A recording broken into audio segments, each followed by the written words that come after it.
জয় মা কালী, জয় বাবা শনিদেব, জয় বাবা ভোলেনাথ। তো নমস্কার বন্ধুরা, আজকে আমাদের আলোচনার বিষয় হলো মহাশিবরাত্রি 2025 সালে কত তারিখে পড়েছে, কি কি কাজ করা ওই দিন অত্যন্ত শুভ এবং কোন কাজগুলো যতটা পারবেন কিন্তু এড়িয়ে যাবেন এই দিন, তাহলেই কিন্তু আপনি জীবনের শুভ ফল তাড়াতাড়ি পাবেন। সব কিছুই কিন্তু বলতে চলেছি আজকের এই ভিডিওটিতে। তাই জন্য আপনাদের কাছে প্রথমেই অনুরোধ করব একটা, যে ভিডিওটাকে সম্পূর্ণ দেখার জন্য। ভিডিওটা ভালো লাগলে অবশ্যই ভিডিওটিতে একটি লাইক, ভিডিওটিকে শেয়ার এবং চ্যানেলটিকে সাবস্ক্রাইব করে আমাদের পাশে দাঁড়াতে ভুলবেন না। এবং কমেন্ট বক্সে কিন্তু অবশ্যই জানাবেন জয় মা কালী। মা দক্ষিণা কালী কিন্তু আপনাদের সমস্ত বিপদ ও দুঃখের হাত থেকে কিন্তু রক্ষা করবেন। তো চলুন আজকের ভিডিওটা শুরু করা যাক। এই মহাশিবরাত্রি কিন্তু ফাল্গুন মাসে কৃষ্ণপক্ষে চতুর্দশী তিথিতে পালন করা হয় এবং এই শিবরাত্রি কিন্তু হলো হিন্দু ধর্মের সর্বোচ্চ দেবতা দেবাদিদেব মহাদেবের কিন্তু মহারাত্রি। মহাশিবরাত্রির দিন 12টা জ্যোতির্লিঙ্গের পুজো করা হয়ে থাকে। সনাতন ধর্মের শাস্ত্র সমূহে তিনি পরম সত্তা রূপেও কিন্তু আবার ঘোষিত।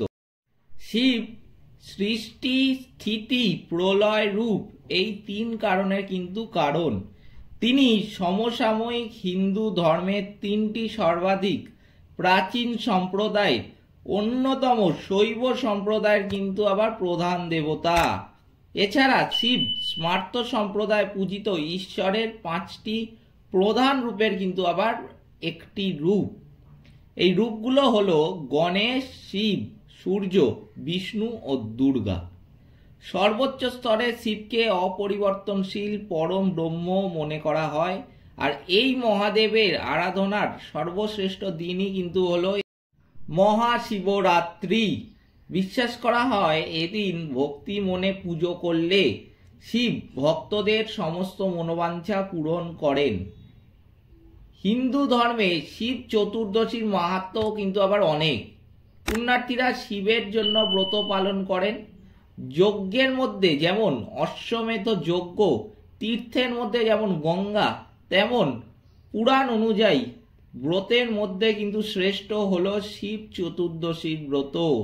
তাই শিবরাত্রির ব্রত কিন্তু পালন করলে ধর্ম, অর্থ, কাম, মোক্ষ এই চতুর্বিধ ফল কিন্তু লাভ করা যায়। এই শিবরাত্রি কথাটা এসেছে দুটি শব্দ থেকে, শিব ও রাত্রি, যার অর্থ কিন্তু হলো শিবের জন্য রাত্রি। এই শিবরাত্রির সঙ্গে প্রচলিত আছে নানা কথা, যেমন তার মধ্যে একটি হলো যে শোনা যায় এদিন থেকেই বিশ্ব ব্রহ্মাণ্ডের সৃষ্টি হয়েছিল। শিবরাত্রি কিন্তু নারী পুরুষ উভয় পালন করতে পারেন। চলুন এবার জেনে নেওয়া যাক এই 2025 সালে এই হিন্দু ধর্মের বিশেষ পুজো কবে পালন করা হবে। এবছর চতুর্দশী তিথি পড়েছে 26শে ফেব্রুয়ারি, বুধবার সকাল 9টা 42 এবং শেষ হবে 27শে ফেব্রুয়ারি সকাল 8টা 31। ডেটটা মাথায় রাখবেন। এবছর চতুর্দশী তিথি কিন্তু পড়েছে 26শে ফেব্রুয়ারি, বুধবার সকাল 9টা 42 এবং শেষ হবে কিন্তু 27শে ফেব্রুয়ারি সকাল 8টা 31। শিবরাত্রি মূলত প্রদোষকালে বা সন্ধেবেলা কিন্তু হয়ে থাকে। এই দিন 4 প্রহরে মূলত পুজো হয়, যার মধ্যে নিশীথ পুজোর প্রাধান্য কিন্তু সব থেকে বেশি। এটা অনেকেই আমাকে জিজ্ঞেস করে যে কোন পুজোর মাহাত্ম্য সবচেয়ে বেশি বা কখন পুজোটা করা দরকার। এই দিন আমি বলবো কিন্তু 4 প্রহরে মূলত পুজো হয়, যার মধ্যে নিশীথ পুজোর প্রাধান্যই সব থেকে বেশি। আর 2025 সালে এই নিশীথ পুজো পড়েছে কিন্তু 26শে ফেব্রুয়ারি 2025 বুধবার দিন। তাই জন্য আপনারা বুধবার দিন যদি মহাশিবরাত্রির ব্রতটা পালন করার চেষ্টা করেন এবং এই দিনেই উপোসটাও করেন, তাহলে কিন্তু অত্যন্ত শুভ আপনাদের জন্য। শিবরাত্রির দিন শেষ হবে মহাকুম্ভ। এই দিন অনুষ্ঠিত হবে মহাকুম্ভের কিন্তু শেষ রাজকীয় স্নান যাত্রা। সুতরাং মহাশিবরাত্রির দিন কিন্তু সৃষ্টি হবে এক বিরল যোগ। এবার যেটা আমি বলবো যে এই দিন কোন কোন কাজ করা আপনাদের জন্য অত্যন্ত শুভ বা কোন কোন কাজ করলে আপনাদের জীবনে দেবাদিদেব মহাদেবের আশীর্বাদ কিন্তু বর্ষিত হবে। প্রথমেই যেটা বলবো যে মহাশিবরাত্রির দিন ব্রহ্ম মুহূর্তে কিন্তু ঘুম থেকে উঠে স্নানটা সেরে নেবেন। অন্তত আমি বলবো যে ঘুম থেকে উঠে যদি পারেন তো চা ফা যারা খান চাটা খেয়ে স্নানটা কিন্তু সবার আগে সেরে নেবেন, তাহলে কিন্তু অত্যন্ত শুভ। যদি কেউ কেউ পারেন তো গঙ্গা স্নানটা করতে যাবেন, গঙ্গা স্নানও কিন্তু অত্যন্ত শুভ ফল দেবে। কারণ অনেকে আজকালকার দিনে বিশেষ করে এই বছরটা 2025 সালে মহাকুম্ভ যেহেতু জানেন আপনারা অনেকেই যে পড়েছে 144 বছর পর, তো মহাকুম্ভে যাচ্ছেন অনেকে, অনেক কষ্ট করে ট্রেন পাচ্ছেন না, গাড়ি পাচ্ছেন না, কষ্ট করে যাচ্ছেন। আমি বলবো কুম্ভে যাওয়ার তো সবার ক্ষেত্রে সম্ভব নয়, গঙ্গা স্নানটা করুন। ঘরে স্নানের থেকেও কিন্তু আমি বলবো গঙ্গা জলে স্নানটা যদি করতে পারেন, বিশেষ করে এই মহাশিবরাত্রির দিন আপনারা কিন্তু অত্যন্ত শুভ একটা ফল পাবেন জীবনে। তাই গঙ্গা স্নান করা অত্যন্ত জরুরি। যাদের বিশেষ করে জীবনে নেগেটিভ প্রভাব কিন্তু বেশি, জীবন থেকে কোনো ভালো জিনিস যাদের জীবনে সহজে ঘটে থাকে না বা ঘটতে দেখা যায় না, তাদের কিন্তু এই গঙ্গা স্নানটা করা অত্যন্ত জরুরি। গঙ্গা স্নান করলে বহু নেগেটিভিটি কিন্তু কেটে যাবে এই বিরল যোগে, এই গঙ্গা স্নানের ফলে। প্রথমেই যেটা করবেন আমি আবার বলে রাখছি, ব্রহ্ম মুহূর্তে ঘুম থেকে উঠে স্নানটা সেরে নেবেন, পারলে গঙ্গায় যাবেন কিন্তু। তবে যদি তা সম্ভব না হয় সেক্ষেত্রে বাড়ির স্নানের জলে একটু গঙ্গা জল মিশিয়ে কিন্তু স্নানটা করবেন, এতেও একই রকম কিন্তু ফল পাবেন। তবে কিন্তু আমি বলবো যদি পারেন আপনারা, সম্ভব যদি হয়, অবশ্যই গঙ্গায় যান। আপনারা এই পবিত্র দিনে রূপোর কোনো জিনিস কিনতে পারেন, তাহলেও কিন্তু অত্যন্ত শুভ ফল পাবেন। বিশেষ করে আপনাদের পারিবারিক ঝগড়া ঝামেলা যদি লেগেই থাকে, তো সেই ক্ষেত্রে অত্যন্ত শুভ ফল পেতে চলেছেন যদি এই দিন একটু রূপোর জিনিস, সেটা আপনার সামর্থ্য অনুযায়ী কিনবেন। খুব কম কিনতে পারেন, খুব বেশি কিনতে পারেন, সেটা আপনার ইচ্ছা, কিন্তু আপনার সামর্থ্য অনুযায়ী যদি কেনেন অত্যন্ত শুভ। স্নানের পর কিন্তু এসে উপোস করে শিবলিঙ্গে গঙ্গা জল দিয়ে অভিষেক করতে হবে। আপনারা এই পবিত্র দিনে ঘরে সুখ শান্তি বৃদ্ধির জন্য কিন্তু বাড়িতে ঘিয়ের প্রদীপ প্রজ্বলিত করতে পারেন, এতেও ভালো ফল পাওয়া যায়।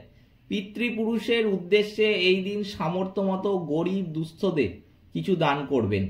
যতটা আপনার সামর্থ্য ততটা, পারলে আপনি 10 জনকে খাওয়ালেন, কি আপনি 50 জনকে খাওয়ালেন, 100 জন গরিব বাচ্চাদের কিছু খাওয়ালেন, বিস্কুট কিনে দিলেন, কেক কিনে দিলেন, বা যদি আপনার সামর্থ্য বেশি হয় দুপুরবেলা ভাত খাওয়ালেন তরকারি দিয়ে, সেগুলো যদি করতে পারেন আমি বলবো অত্যন্ত শুভ। কিন্তু কিছু না কিছু কিন্তু অত্যন্ত জরুরি আপনাদের জন্য খাওয়ানোটা, কারণ এই দিন খাওয়ালে কিন্তু গরিব দুস্থদের বিশেষ করে দান করতে পারলে কিন্তু পূর্বপুরুষের আত্মার শান্তি ঘটে থাকে।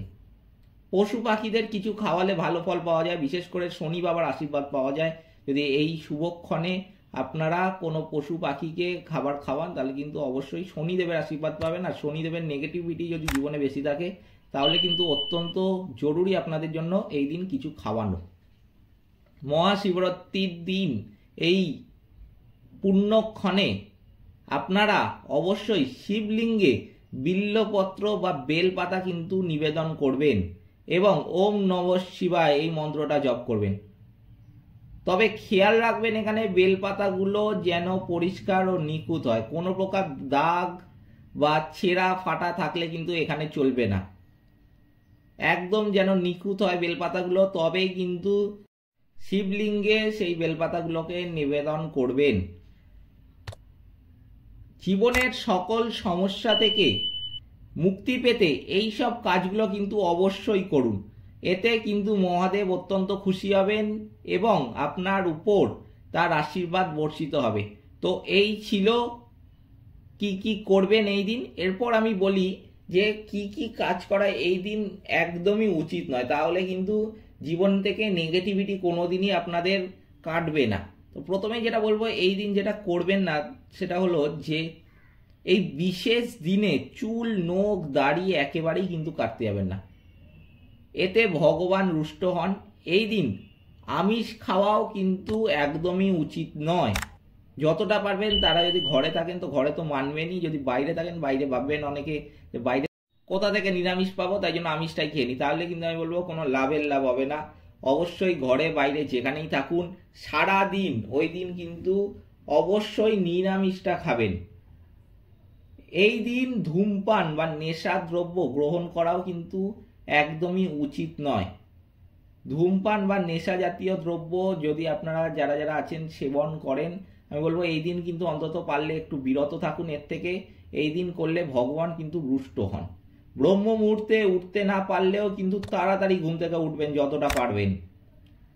একদম দেরি করে 10টা 11টা বা অনেকে আছেন 8টার পর বা 9টার পর বিশেষ করে ঘুম থেকে ওঠে, আমি বলবো সেগুলো করা কিন্তু একদমই অশুভ, বিশেষ করে এই দিনটা। তাই 8টা 9টা 10টা 11টা এই সময় কিন্তু একদমই উঠতে যাবেন না, যত সকালে পারবেন উঠবেন, তাহলে কিন্তু আপনারাই আপনাদের জীবন থেকে অনেক নেগেটিভিটি কাটাতে পারবেন। পরবর্তী বিষয় হলো এই দিন কালো রঙের পোশাক কিন্তু যতটা পারবেন এড়িয়ে চলবেন, বিশেষ করে যদি কালো রুমাল ব্যবহার করেন আপনারা কেউ, বা কালো জামাটা একটু বেশি পরেন, এইগুলো যতটা পারবেন কিন্তু ওই দিন পরবেন না। ওই দিন কিন্তু একদমই শুভ একটা দিন নয় কালো জিনিসের উপর। কালো জিনিস পরলে কিন্তু বা কালো জামা কাপড় বা কালো রুমাল এগুলো যদি কাছে রাখেন আপনি, আপনার জীবনে কিন্তু নেগেটিভ প্রভাবগুলো এসে যাবে, যা কিন্তু আপনার জীবনে বহু সমস্যার সৃষ্টি করবে, এমনকি বহু সমস্যার তো সমাধানও আপনি খুঁজে পাবেন না।